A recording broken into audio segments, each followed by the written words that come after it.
Hi, Appa. Hello, Anand. Great to see you. Me too. So, in this Father's Day special, my very special guest is my dad, Natarajan Subramanian. He's a retired professor of chemistry from the Universidade Federal da Paraíba in João Pessoa, Brazil. He received his undergraduate degree in chemistry from the University of Madras in 1959 and his master's degree from the same university in 1963. In 1971, he obtained his PhD degree in physical inorganic from the University of Waterloo in Canada, and then he moved to Brazil in 1973, where he lives to this date. My dad also has a vast and impressive extracurricular record, including a couple of dangerous accidents, heart attacks, and brainstem strokes. He's also an author of a number of lyrics in Tamil and Sanskrit that were later tuned and recorded in the format of Carnatic music. So, Appa, I know it's hard for you due to your health condition, and I really appreciate your efforts in doing this. I'm so happy. Thank you so much. I'm happy to be here, and it's great that you decided to have me in your show, and I'm looking forward to this conversation. Yeah, you were concerned that you're not an operations research guy, right? Exactly. So people would be wondering, what am I doing here? Get crashing your show. Yeah, but don't worry Because about that. I'm completely outside your area, although it is related to teaching and research.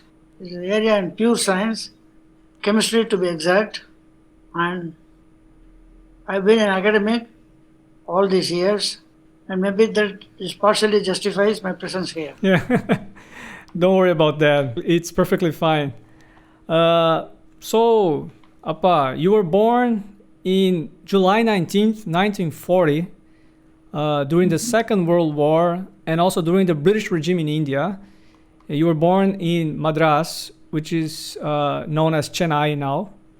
So, tell me, how was growing up during that period? Well, not easy, of course. Lot of tension and adjusting to do, especially when you are ruled by a foreign nation. You know all the problems associated with it, and you got to put up with it. Mostly emotional. Mm-hmm.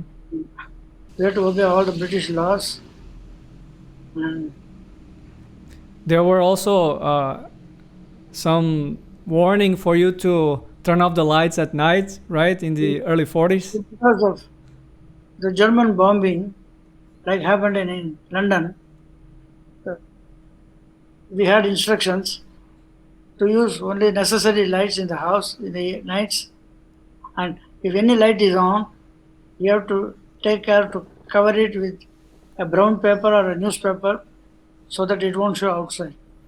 Yeah. So this one we have to do every nightfall. With the tension, associated with it. Mm-hmm.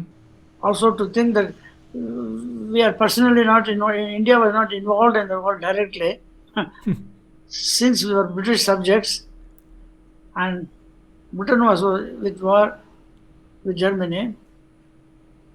So naturally we were involved indirectly. Mm-hmm. Yeah, you had a tough life, and that includes several accidents. The first one happened when you were about 10 years old. You were ran over by a horse-drawn cart in front of your house in India. Tell me more about that. I don't even want to think about this, but since you ask,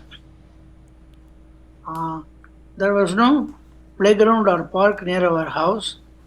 So myself and the neighborhood boys, we get together once in a while to play cricket, and only space available was the road in front of our houses. So we were playing cricket one afternoon, and a ball was hit in the air, and I was supposed to catch it. So I was concentrating on the ball and didn't pay attention to the horse cart coming towards me, and I ran into the middle of the road. Next thing I knew was I was flat on my face, because I slipped and fell down, and something heavy over me. Later on, they told me it was one of the wheels of the cart. There were two wheels, big wheels, and one of them passed over me. Luckily, the miraculous part of it was I was caught between the horse's hoofs and the wheels. Imagine what would have happened if I was hit by a horse's hoof. We Well, probably wouldn't have been having this conversation now. and my bones could have been crushed or something fatal could have happened. So I only escaped with a mild aftershock. In the night I had a high temperature, but I didn't tell my parents anything about it, since if I tell, they won't let me play again with my friends outside the house. Right. You joined the university at a young age of 15 years old. Oh yeah, that's because I gained 1 year when I was taken to the elementary school to get admitted. The headmaster gave me an oral exam, some arithmetic and English, and I did so well because I've already been coached by my grandfather at home. And I did so well, he straight away admitted me to the second grade instead of the first one. So I was lucky to gain 1 year. So I was underage when the time for admission to the university came. Mm-hmm. So I finished when I was 14 and a half. My high Right. school, and under 15 I entered the university. And what made you choose chemistry as your university degree? Oh, my preferred subject was physics. Always had an aptitude for that. A lot of interest, but I applied for physics honors. That is a 3 year course. If I have to do BSc and MSc, it would take 4 years. And this honors course was supposed to be equal to the MSc. Mm-hmm. And the only college that offered the physics honors course was Presidency College, which is a government college with a quota system Mm. based on caste. So there were only 12 seats available in this course. So when I applied, somebody should have gotten, in my Brahmin caste, some marks above me. So I was not successful in getting the admission. So by the time I got the notification, the admission dates in other colleges were all over. And I should say something here. The university is Madras University, so several colleges affiliated to it. And some are government colleges, some are private. And I was told that there was a seat still available for BSc courses in one college called Madras Christian College, run by Scottish Mission. So naturally I applied. Still I was within the last date. So I applied for BSc Physics. But there was seat only in BSc Chemistry, and I was offered that. And I had no choice but to take it. Mm-hmm. But after that, I always kept myself to the physical chemistry area because it is close to physics. Mm-hmm. I see. So I was a physical chemist, physical inorganic or physical organic, as the case may be, Mm-hmm. but always involving some physics. Mm-hmm. Yeah. And after finish your bachelor's, what did you do? One of the persons who was responsible at that time, responsible for influencing my course of life, one Dr. SVK, and he was the head of the department, SVK, it's his initials, right? initial, and at that time the departments had autonomy, so the professor, without too much bureaucracy, can directly admit or dismiss anybody. All he had to do is inform the principal. So he said, I had first place in both the years of BSc, so he liked me very much. So he said, why don't you join the department as a teaching assistant? Mm-hmm. So that was very welcome because I can I can prepare for my masters and also can bring in some much needed income for the family. So I was a teaching assistant for a year, and while I was doing it, I was attending master's courses as an extra official student, and that helped me later on when I was actually a master's student. Right. You got your master's degree, but it was not necessary at that time to write a dissertation. It was mostly doing courses. Only coursework. Coursework. Right. And you also had to find ways to earn money. You just told during the master's you were working as teaching assistant, but prior to that you worked also during summers, because life was never easy for you. And you also work typing PhD dissertations at some point, right? Yeah, let me explain. We belonged to what was called a lower middle class family. More than one person in the family should earn and try to help with the expenses of the whole family. Of course, my father was working and I had to supplement his income by finding a job every summer holiday. So for 2 or 3 months between courses, I always have to find some job and try to help the family. And also, there were 2 schools of thought in my family. Some thought I should continue my studies, and others thought I should stop continuing my studies and find a permanent work to help with the finance of the family. But my grandfather stood by me. When I say grandfather, my maternal grandfather, father of my mother, he sacrificed himself quite a bit to bring me up, and he also helped me financially. And when I finished my BSc, to answer your question, so I was 1 year as a teaching assistant, and then there are only 12 seats for the master's course, and Dr. SVK, whom I mentioned before, was very willing to give me admission to the MSc course. The only thing was the question of fees, and also I wouldn't be, as a MSc student, I wouldn't be working. There was no scholarship for MSc students at that time, and I will stop working to get money for the family. At the same time, I have to pay fees for the master's course. So some of my colleagues in the department, some of the staff members, they came up with a solution. But they were all doing, in addition to teaching, research for their PhD degrees. For that, they have to submit a thesis. So it's a question of typing those theses, because there was no computer at that time and the programs like Word, etc. So everything has to be done.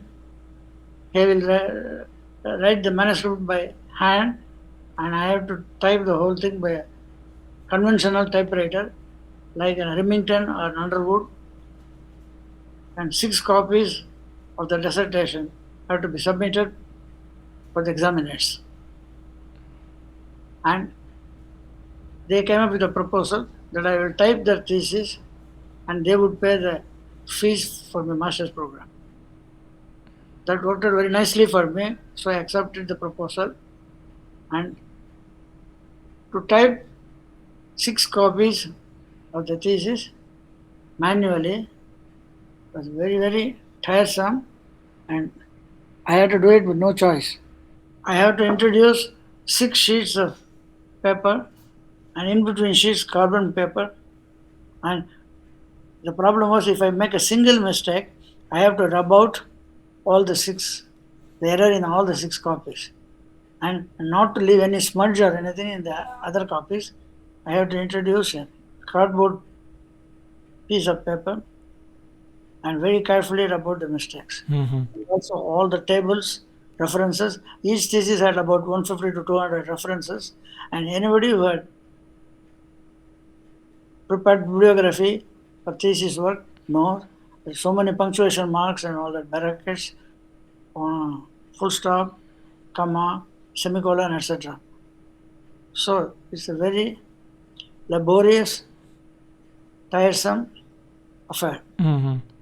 Yeah, I can only imagine that. So you also had some incidents during the masters in the lab. Can you briefly comment on them? Okay, about 2 or 3 of them. I don't even want to think about them because in masters we have disciplines, theory disciplines, and lab work. So we have inorganic, organic, physical experiments we have to do in the lab. And in the area of chemistry, working with poisonous substances and all the procedures like distilling and other things, there is always a risk of accidents. So during the physical chemistry experiments, one day I had to pipette out mercury. Normally it should be done using a probe pipette, which is made of rubber, and it is safe. Work only with the hand. But for some reason it was not available for me, and I had to pipette out using my mouth. And mercury being a heavy liquid, I had to put a lot of force for the mercury to rise up in the pipette, and out of accident, some mercury got into my mouth and into my system. And my fellow student who was working with me, he was shocked. And immediately he said, I don't know how he came to know about that. There is an antidote for mercury. He said, go to the restaurant and ask for some eggs, raw eggs. So I ran to the restaurant. I mean the yellow part of the egg, right? Yeah, raw eggs. So I asked for 3 eggs just to be in case, and broke them and gulped the yellow part. Okay, the very fact that I am still alive and talking to you means that it should have worked. Yeah. Yeah. I don't know whether it is true or not, whether it is really an antidote or not, but somehow it worked and I escaped that. Yeah, you also had another incident. Yeah, and another incident when I was distilling mercury in an organic lab. No, distilling benzene, I'm sorry, in an organic lab.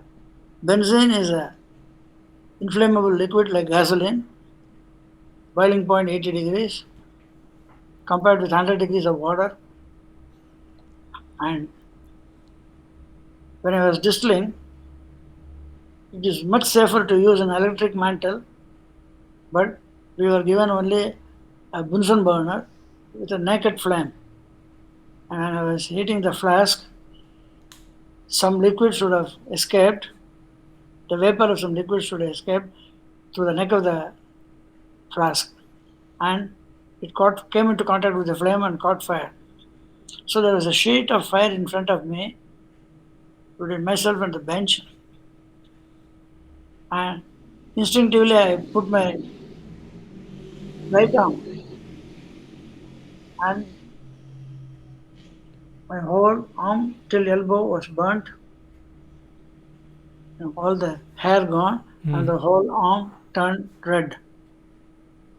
But I didn't have any first degree burn or second degree burn or anything. So with time, the arm became normal. It was just a shock. Right, and you had a third one, which was also, that one was scary. That was a narrow escape. And the third one could have been really fatal because it involved a physical chemistry experiment. I was doing an experiment called electrolysis. I had to make electrodeposition of nickel. So the nickel should form a complex with a cyanide compound, potassium cyanide.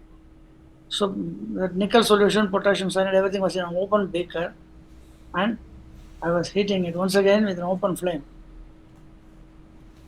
Maybe I exceeded the temperature or something.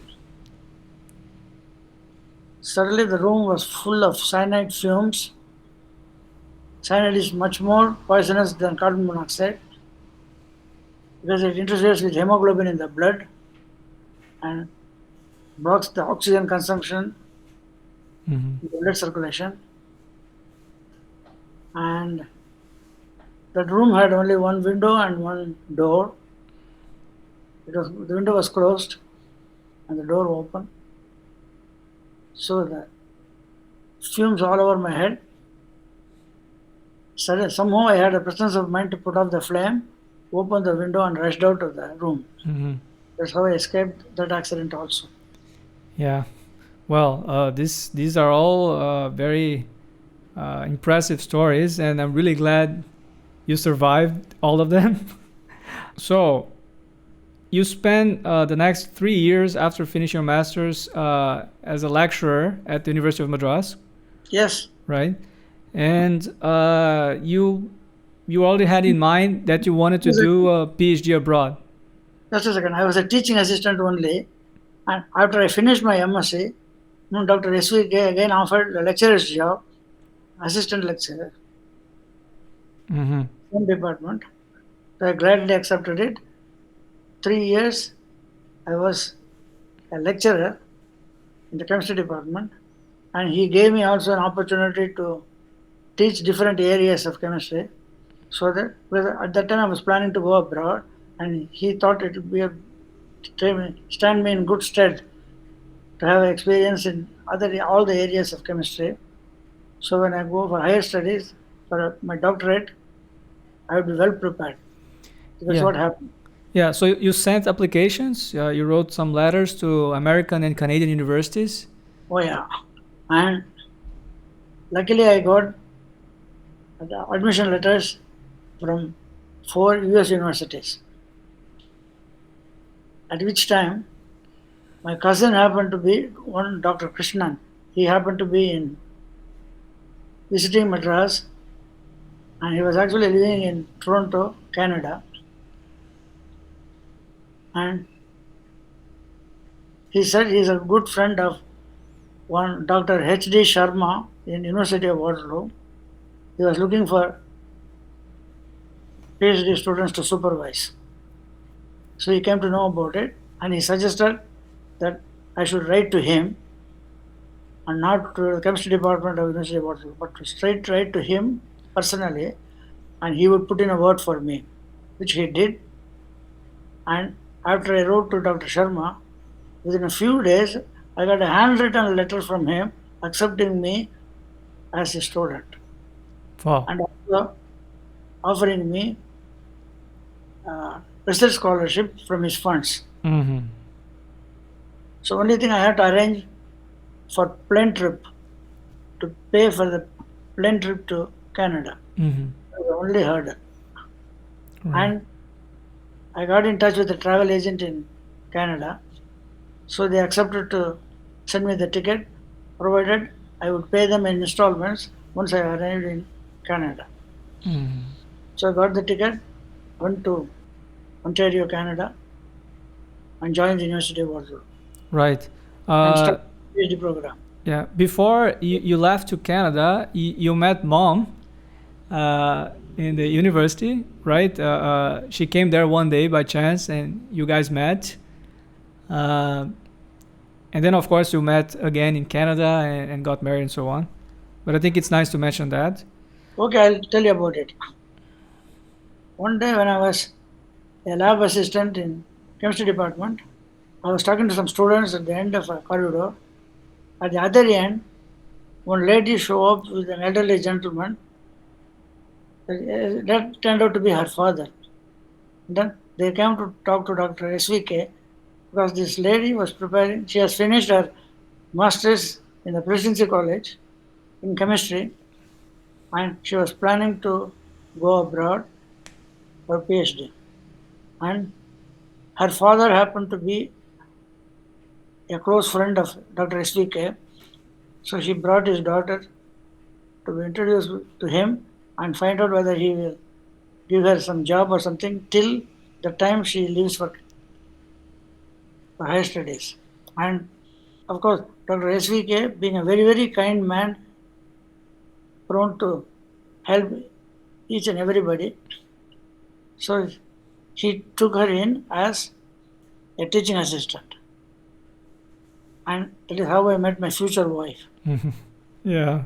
And Well, I ended up in Canada, and after few weeks, she turned up in Canada to join Queen's University, which is about 2 hours drive from Waterloo University. Queen's University in Kingston, a city called Kingston, also in Ontario. right. So you went to Canada. At that time, communication was difficult. You had to write letters, and first time abroad in a different country, coming to the Western world. What were the main challenges you had to face? No, I have never left home till then, and not even I've gone to the northern part of the country.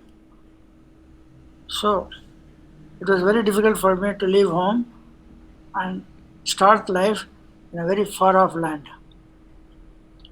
No relatives, no friends, immediate friends, except for Dr. Krishnan in Toronto, who was 2 hours drive from Waterloo. Mm-hmm. Yeah, And so, I didn't even know how to make coffee, and I have to be independent. And also, the one most difficult part was to adjust to the climate. It was Madras, where I was all the time lived. It was hot. There was a saying that only there are only two seasons the whole year: hot and hotter. And I landed in Canada, which was cold, cold, and cold. I see. Yeah, you're also a vegetarian. I mean, you still are a vegetarian, and also that is also an issue, right? To adjust food and all I had that. to cook my own food without no experience, previous experience. Mm-hmm. Right. And when meeting your advisor, one of the first meetings, he said that he's going to be the first author of all papers that you write together. Okay. In fact, when I started my PhD, I was not even worried or thinking about publishing papers. But he called me one day to his room and said, "Hey, I have to tell you about one of my policies. Always, whenever I publish a paper with a student, my name goes in first and the student's name goes in after." I said, "No, one way or the other, it doesn't matter to me." So I said, "Okay, no problem." Yeah. So that issue was gotten over with without any discussion or anything. Mm-hmm. In the beginning, things were tough for you. You spent about 6 months working on a project that finally did not produce the expected results. And you were working with radiation and all that, correct? Okay, I'll explain. Again, when I settled down and started doing my coursework, because PhD in Canada at that time required some disciplines, and you have to get some credits and lab work, submission of a thesis. And we had a meeting with my professor, and he gave me the project which he was thinking of, explained to me one project involving ion exchange resins and some experiment involving radioactive substance, which was a thermodynamic aspect of ion exchange resins and equilibrium studies. So I had to practice working with the radioactive material. First, I have to protect myself against the radiation. And the isotope I was working with is cesium-137, which is a gamma emitter, and it is much more penetrating and dangerous than X-rays. So I have to build a lead brick wall, stand behind it, and pipette out cesium solution using a micropipette. Micropipette is a very thin pipette with a capillary tube, and even small mistake involving a fraction of drop will cause a huge variation in the Geiger counting.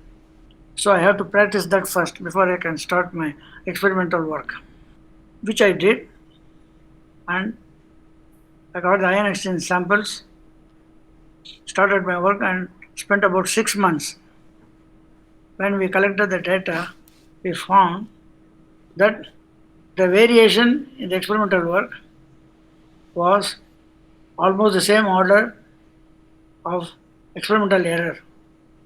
As I told you, even a small variation in pipetting out, and also the intrinsic nature of thermodynamics of the ion exchange resin gave results which varied only very little, which is of the order of experimental error.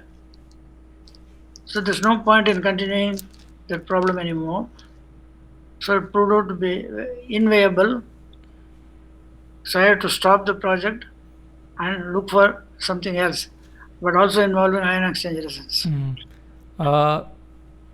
Have you thought of giving up at that stage? Because it should have been really frustrating. No. By that time, what happened? All the accumulated things, the weather, homesickness, added to all that, of course, the financial problem.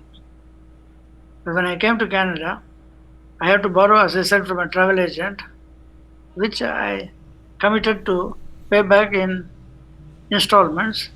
So from my research fellowship that Dr. Sharma was giving me, part of it went towards that, and another part went towards my family. I had every month I have to remit foreign exchange, Canadian dollars to Indian rupees through a bank, and these two things took up more than 75%, 80% of my fellowship.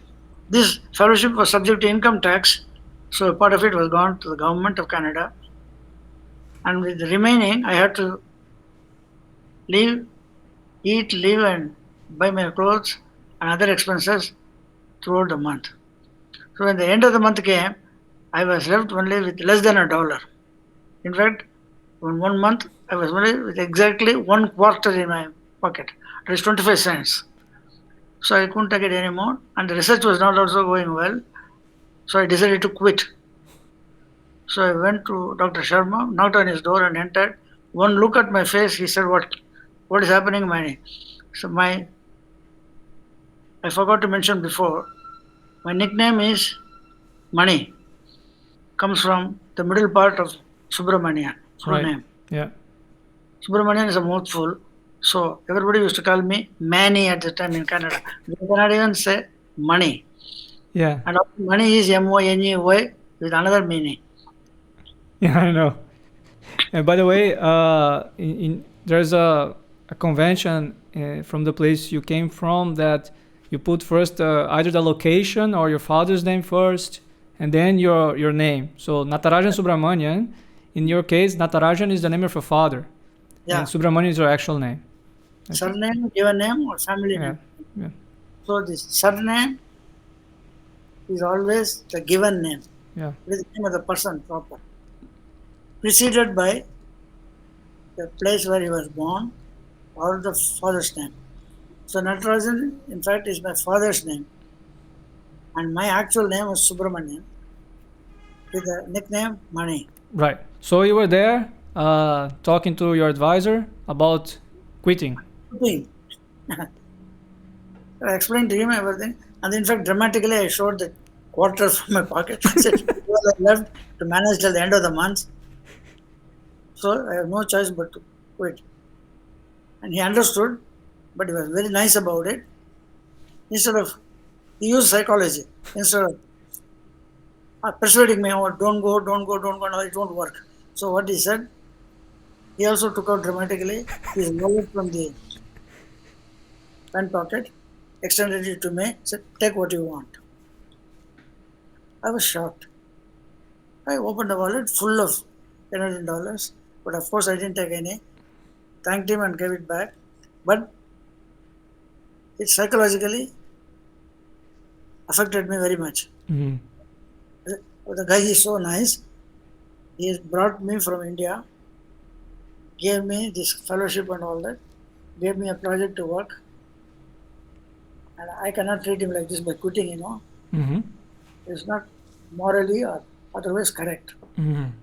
And he's trying to help me also. Mm-hmm. So you decided to stay.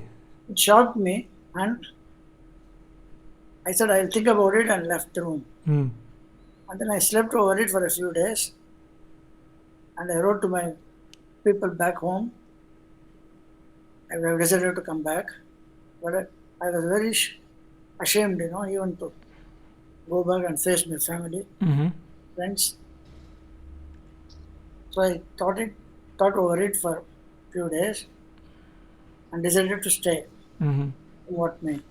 Yeah, you also didn't want to let your grandfather down.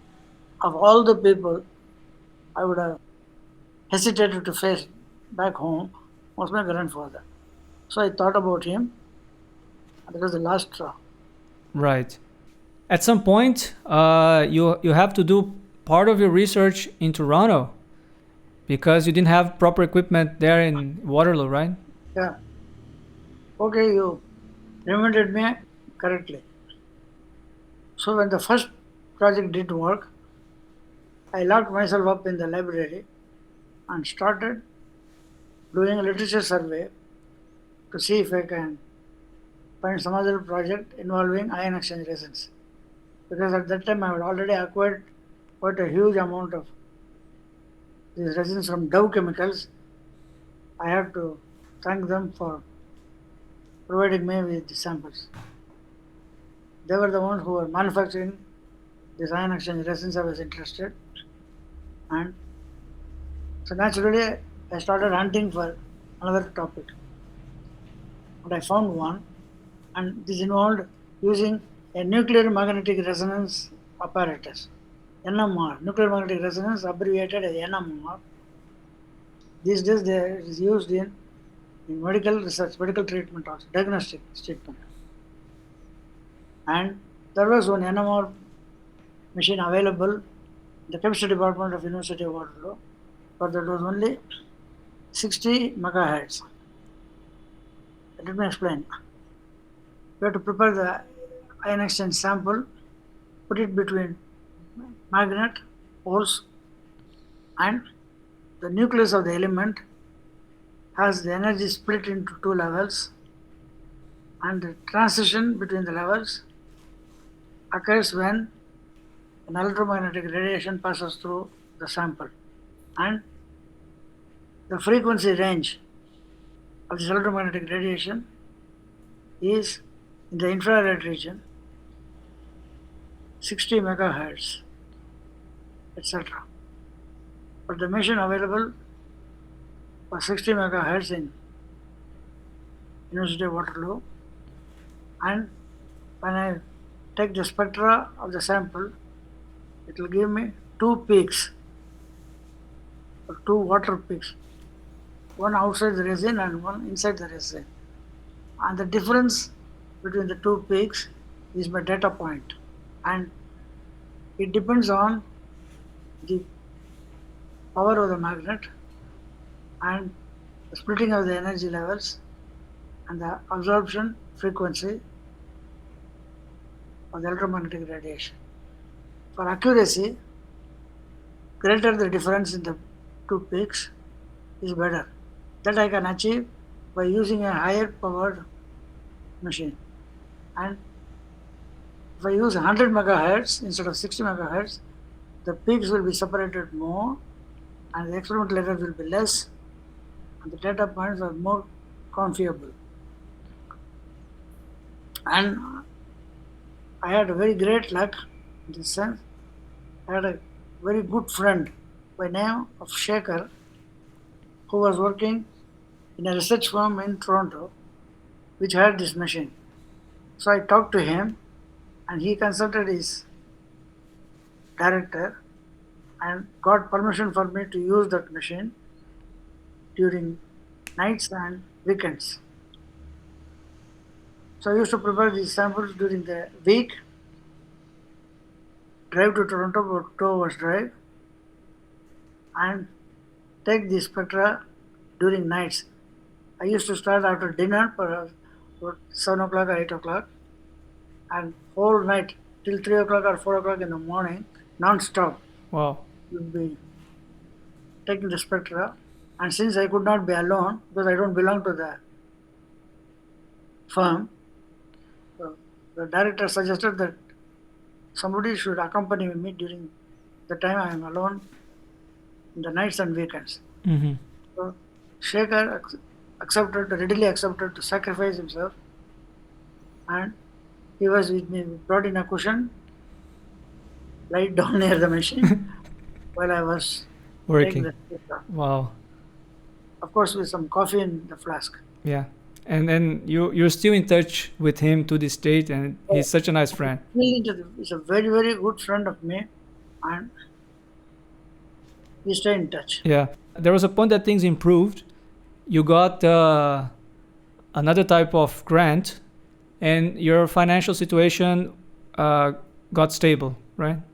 Okay, so what happened was, during the coursework, I managed to get good credits. It was all straight A, as they said at that time. That is A in all the disciplines I did, A grade. And so my professor wanted me to try my luck with the NRC scholarship. It is National Research Council scholarship, which the government gives to deserving students in Canadian universities for their postgraduate work. So I applied for it and got it. That involves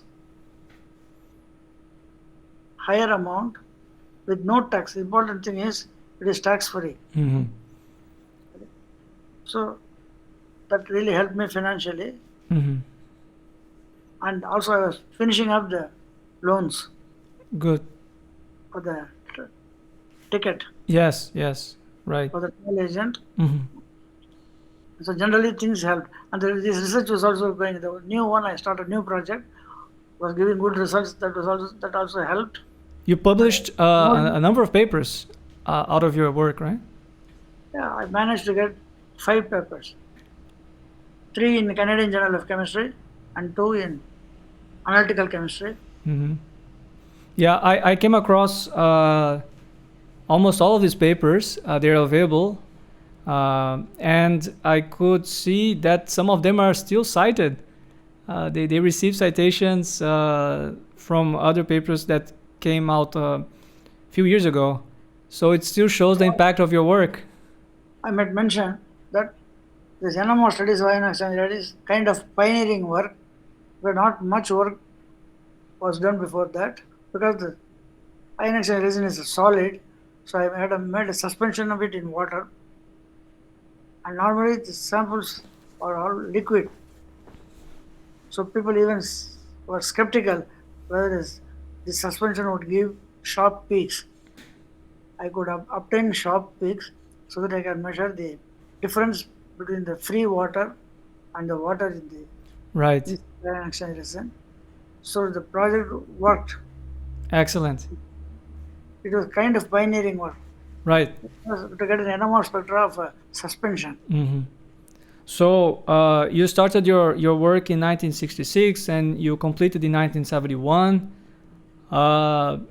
In addition to writing and publishing the papers, you also got married in 1968, and also had your first kid in 1970, which is my brother, Aravin. Some fun fact here, he was born April 10, 1970, the day that the Beatles split. So you had to write your PhD dissertation by hand, right? Yeah, exclusively by hand, and get them talked with the secretary of the department. Again, there was no software available at the time, and I didn't have a computer.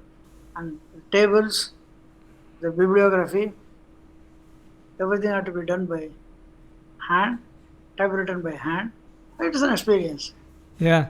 So incidentally, I happen to have your PhD dissertation here, right?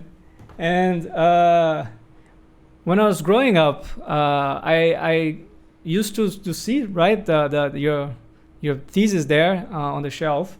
Not only yours, but also Mom's. She also has one. It's a bit old now, but yes, still here. She got it in 1996 here in Brazil. And then I wonder, maybe I can get one too. I want to join the club. And then I eventually got mine here, you see. And it's, if you take all these works It's very heavy. It's about 14 or even 15 years of research, right? And it's quite of a ride, don't you think? All in the family. Yeah. And one fun fact here, another fun fact. When I was writing the acknowledgement session of my own PhD dissertation, I was looking for inspiration on how to begin this section. And I went to yours. And I asked permission to literally steal the text that you originally have written to your PhD dissertation. And you agree, and you accepted that I could borrow it from yours. So it says here, a great number of people have rendered assistance during the various phases of this research. To all of them, I extend my deepest appreciation. In particular, I would like to express my indebtedness and sincere gratitude to. I would never be able to write good English like this. So I simply borrowed from your own. And technically, I have plagiarized your dissertation, right? I won't sue you. Right.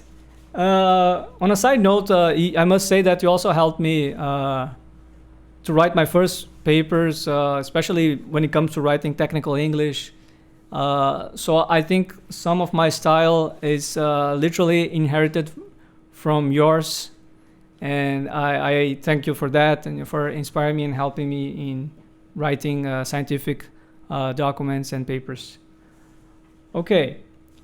But So you paid me back by inviting me to your show. okay. There was a serious accident in 1967 that you were involved, a car accident. Why don't you tell me what happened? Everything was going well with me at that time, and I was sharing an apartment with another Indian guy, and he was alone first. He left his wife and kid back home in India, and when he settled down, he arranged to get them to Waterloo. And when they arrived, he bought a used car to take them around and show them part of Canada. So he decided one weekend to take them for a tour of Niagara Falls, which is about 2 to 3 hour drive from Waterloo. So yeah, there was a space in the car, so he asked me to join. So I went with him gladly because I was very anxious to see Niagara Falls. Everything went well. On the way back, we reached Waterloo, but with few months to go to the house, the road conditions were bad, the road was slippery, and unfortunately he had a flat tire involving one of the front tires. Suddenly the car started zigzagging because of the slippery conditions and flat tire, and he was not experienced enough to control it. So he got panicky and jammed on the brakes. Everybody said this is the last thing that he should have done. He should have steered in the direction of the slip. The upshot was the car took off, and those who were watching it described to us later on that it went 3 rolls on the air and ended up in the ditch. And the whole traffic stopped, 6 lanes of traffic, 3 coming in, 3 going out. And it's a miracle again, none of the cars hit us. We escaped all the collisions, ended up in one side of the highway, and everybody came running with tissues, paper towels, water bottles, etc. And they were all worried with seeing the seriousness of the accident. Mm-hmm. So somebody, of course, called the ambulance and informed the police, and we were all driven to a nearby hospital, gave a physical checkup, and luckily none of us was seriously hurt, no bones broken, no head injury or anything. So we were all discharged as outpatients itself. Good. That was luck that you escaped that too. And when we came back, there was nothing of the car. Mm-hmm. It was driven straight to the wreckers. And absolutely nothing could be done. Only the spare parts could be made use of. Mm-hmm.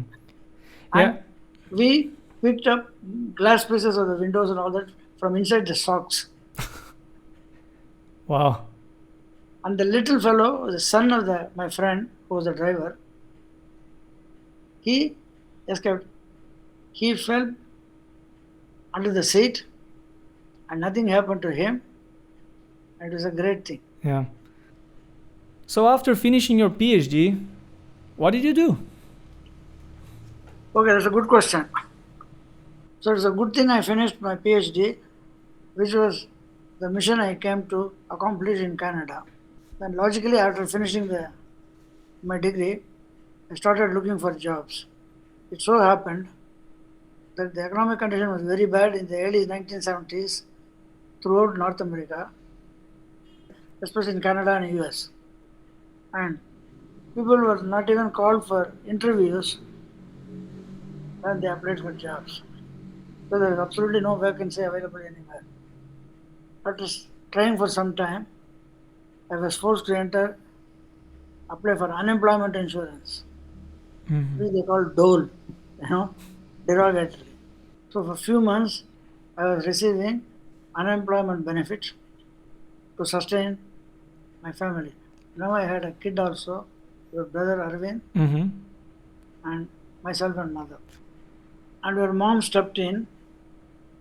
She accepted a job in an electronic company, and it brought in a much needed Income. money for the family. Money from yeah. And But I didn't like being on the dole, but luckily there was a postdoc position available in the chemical engineering department of the same university, and my supervisor recommended me to the person in charge. So I was working as a postdoc for a few months, still continuing to look for jobs.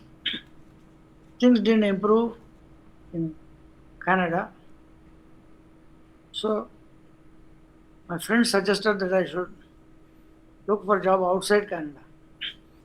And let me tell you, this is a question that I get quite often. Is why did your parents come to Brazil? So would you be very kind to answer this, please? Let me explain. So when my postdoc tenure was finished, still I couldn't get any job. People advised me to look for jobs outside Canada. And everybody knew at the time that among the countries which were doing very well economically, Brazil, Australia and Saudi Arabia, because of oil, they were doing very well. And maybe there were some jobs available. Okay. And I had some friends in Brazil who had gone through CEDA program. They said universities are looking for qualified people. The CEDA program was one international program between Canadian universities, and one of the universities was University of Waterloo, and some universities in Brazil. So because of this program, some Indians ended up in University of Waterloo, and a couple of my friends in the Department of Physics. And they said the Department of Chemistry was looking for qualified people. So I got the exact address from them, started applying to, not chemistry department, at that time it was Institute of Chemistry.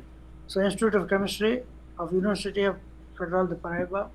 And then I crossed my fingers and was expecting a reply. To my great surprise, within less than a month, I got a note from the director of the Institute of Chemistry offering me a job, full professorship, telling me that he expects me to conduct some research on the natural products of Brazil and also to do teaching. Right.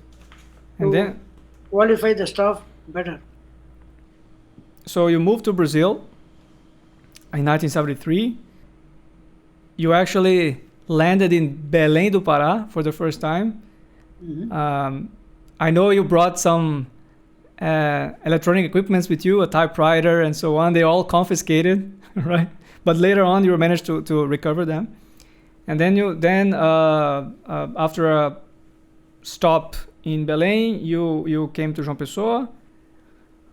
You quickly started learning Portuguese with a crash course, mostly conversation. But you were without salary during the first 4 months. Okay. The system here is the university will deposit the salary in the person's bank account. So I was asked to open an account in a bank. I did it in Banco do Brazil, and at the end of the first month, I went to the bank to draw the salary for the next month's expenses. To my shock, I was involved. There was not a penny in my account. So that means the money was not deposited. So I rushed back to the administrative office to find out what happened. And I was informed that during the bureaucratic process, my process was lost. There were some jokes about it at that time as to why it was lost. Yeah, but with the help of some colleagues, you managed. At that time, I was with my wife in a new country, new language, and still trying to acclimatize, learn the language. So, some Indian friends and some good Brazilians, they came to know my situation, so they were willing to lend money and be avalistas. It is guaranteeing my purchases without any entrance money, guaranteeing that they would pay if I don't pay. So it was very nice of them. So through all that, I managed to buy furniture and all that. Found a place to live and found furniture and everything, borrowed money, Right. managed somehow till I could get my salary. And it took more than 4 months. Yeah. I got the first salary from the university. Okay. That should have been really tough. So, what were your initial activities in the Department of Chemistry here? The director wanted me to start research on pineapple plant, which is a major agricultural product in our area, in our state. And that plant contains an enzyme called bromelain, which has several uses in industry, like in meat industry, beer industry, etc., in addition to being a medicine. And at that time, only other source of this bromelain was the pineapple of Hawaii. So I managed to import a sample of this bromelain from Hawaii and also looked up the literature. I have never worked with pineapple plant before, so I had to look up the literature, do some literature survey, find out the procedure to extract bromelain, which I did. And when I got the first samples, I compared their activity with the activity of the Hawaiian sample, and to our great surprise and satisfaction, the activities in most cases were equal or better. So we collected some data. I formed a team with another one Brazilian professor, and of course with your mom, because he being an organic chemist, she was of great help during those stages, and we got the plants from the fields, worked with the plant, got the juice, and went through the procedures to get the enzyme, purify it, and I was get the activity. In fact, I could even publish one paper out of it in Scienza and Cultura. And It's that a was the journal. first, It's a scientific journal that that was accepted the papers first in Portuguese publication and in English. that happened to be the first publication in the history of the chemistry department of our university. Wow. And I went later on to Brasilia to an SBPC conference to present that paper. Right.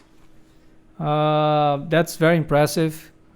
But sadly, you could not continue with doing high level research as you wanted here due to many limitations, right? No journals available in the libraries, so you could follow the recent work. Also, no proper equipment, right? To sum up, there was no conditions to carry out research. In fact, there was no culture of research in the chemistry department at that time. Mm-hmm. And when we were doing research, people used to peep through the windows of the lab as though we were doing something different, miraculous or something. So, in addition to research, you also had some teaching activities going on, right? Oh, that was part of the job. And I was supposed to qualify the so-called professors of the department because the department didn't have any formally qualified chemist, the staff.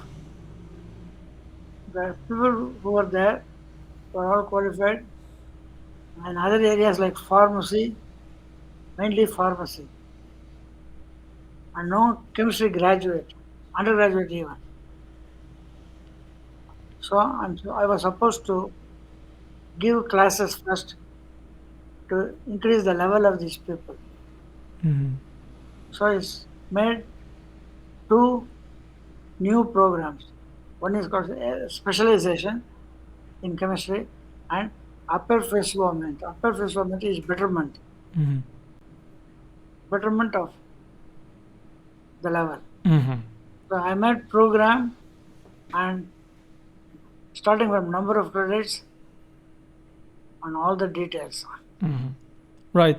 Started administering these disciplines to about 10 or 15 professors who enrolled in these programs. Mm-hmm. Yeah. Later on, you started to teach the undergrads, right? Also. But this was my first preference. And the experience that I got teaching in Madras Christian College in India helped me very much because I was giving there in different areas of chemistry. So here I could minister disciplines physical chemistry, inorganic chemistry. And of course, your mom by that time joined the department and she was giving organic chemistry courses. Mm-hmm. We were able to administer the whole program of specialization and upper fulfillment to about 10, 15 professors in the department. Right. And to be able to speak, communicate and speak in Portuguese, we were forced to take crash courses in Portuguese. I was able to speak enough Portuguese at that time because of this crash course, and I did well in trying to communicate with the student, with the professors. So there's also this story involving a local newspaper. Okay, after your mom joined the department, both of us got without concurso, which is the selection procedure, bureaucratic, in government universities.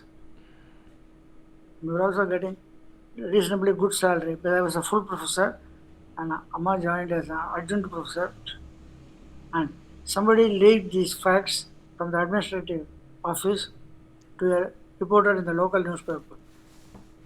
So we were shocked to find in a newspaper called O Norte, which is a popular news journal in our state, Newspaper in our state, that two Indians got into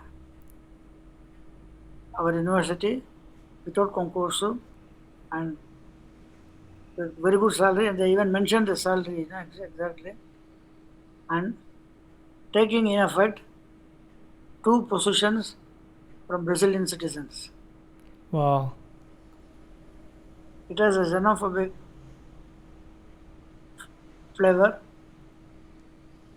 Immediately, I rang the editor of the newspaper, fixed up an appointment with him, went there personally to lodge a complaint.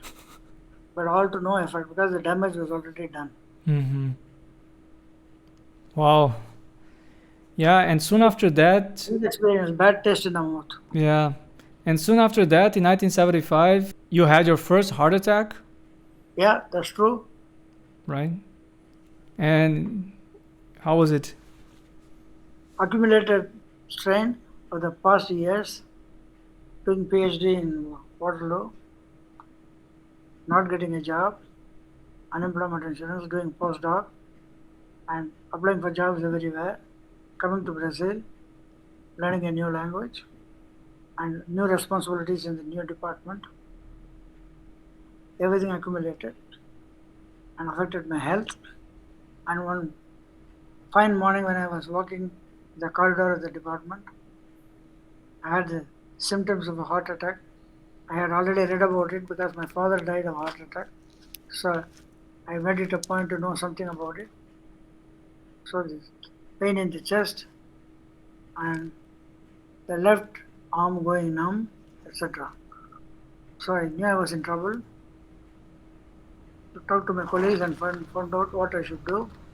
And they indicated a hospital. So that was in the center of the town, about 10 kilometers from the university campus. So I got in my car, inquired the way to go there, and was driving alone, checked myself in the hospital, and they took my ECG and said that I am having a heart attack. Wow. So that means I have been driving with heart attack on, alone, in a new city, without knowing the way, and finally everything ended up well. So I was admitted in the hospital, and I stayed there for 2 weeks under complete rest, and they gave me whatever treatment was indicated. Mm-hmm. That's about it. That is the first heart attack I had. Yeah, you were only 35 years old, and 5 years later, you had the second one. You were only 40 years old. Apparently, you were going through some treatment in a hospital, and overnight you had a mild heart attack, right? Yeah, that was not as severe as the first one. Mm-hmm. But still, it's pretty scary. And luckily, we escaped because you had it at a very young age, and you were managed to survive both heart attacks. So you're mostly doing teaching because of the situation, but you managed to still supervise some master dissertation outside the chemistry department, right? And also later on the chemistry department when they created the master's program, correct? Yeah. As you said, principally I was doing teaching, and not to be stagnant on the research side, I accepted a couple of students outside our chemistry department and managed to complete 2 dissertations with the students. In the meanwhile, MSc program was approved in our department, and I accepted 3 students and supervised their research in the area of chemical bonding, which is my specialty. Right. You still managed to publish some papers in Brazilian journals like Química Nova and stuff like that. Okay, that was later on, because once you mentioned that conditions for research were not ideal, lack of equipment, students, everything. Since I was giving emphasis to teaching, I thought it would be very interesting to publish some papers on education. So I wrote up a few topics at the undergraduate level, and about 3-4 papers came out in Química Nova, written in Portuguese. Mm-hmm. Right. So At some point, you were close to have your third heart attack in mid-90s. Then you underwent a heart surgery in São Paulo, right? Oh yeah, I was going into the third heart attack because doctors told me I was one half artery left. There was clinical treatment would not work, so I am a high risk person. So the only alternative was submit myself to surgery, which I did in one of the best hospitals in São Paulo. Came out alive after that. Yeah. Also, during that period, you were diagnosed with diabetes, right? Oh yeah. And after some years, you started to take insulin shots and so on, right? That complicated my health situation. So I had to fight it on different fronts, professionally, health-wise. So, and that's life, I think. So I continue to struggle and go forward. But you were forced to retire, right? Yeah.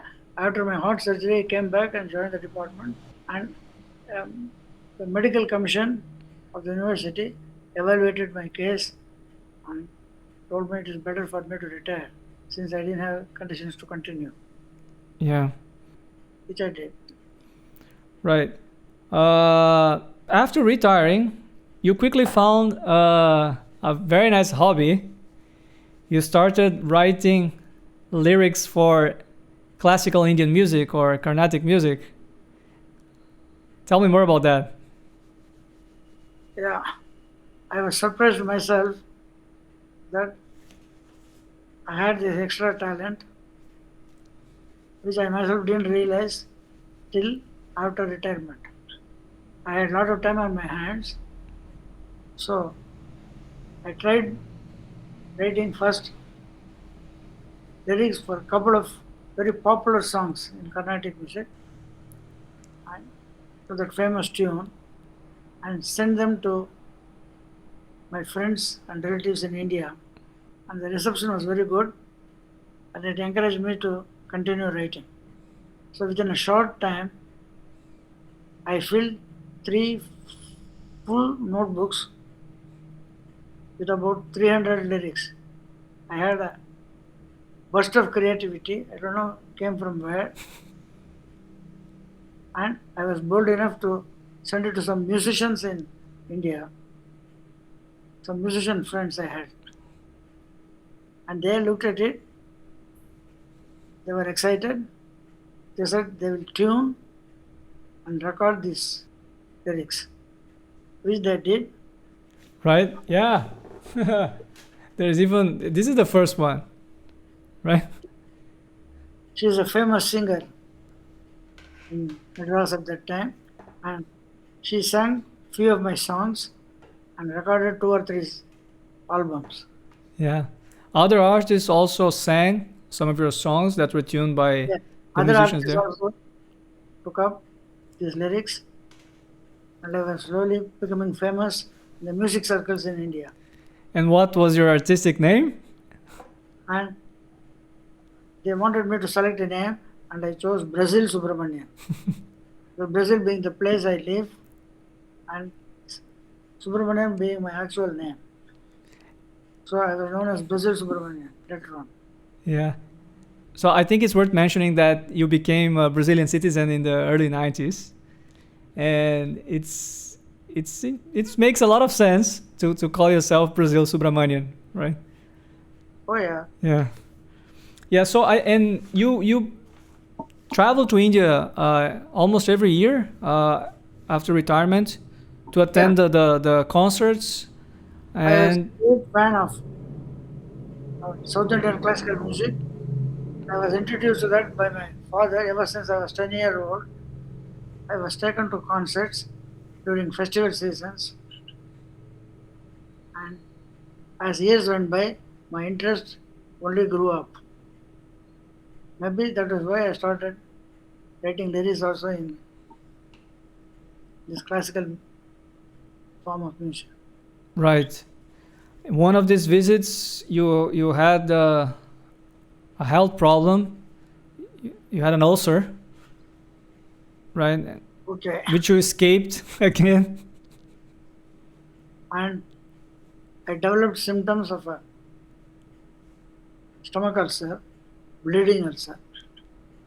And I was rushed to the intensive care unit of the best hospital in Madras.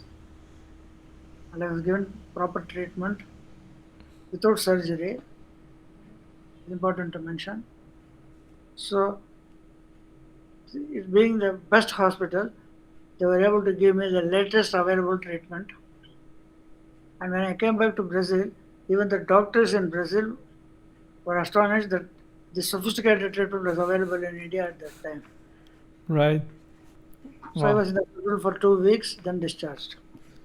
Wow. And then you came back to Brazil, safe? Brazil.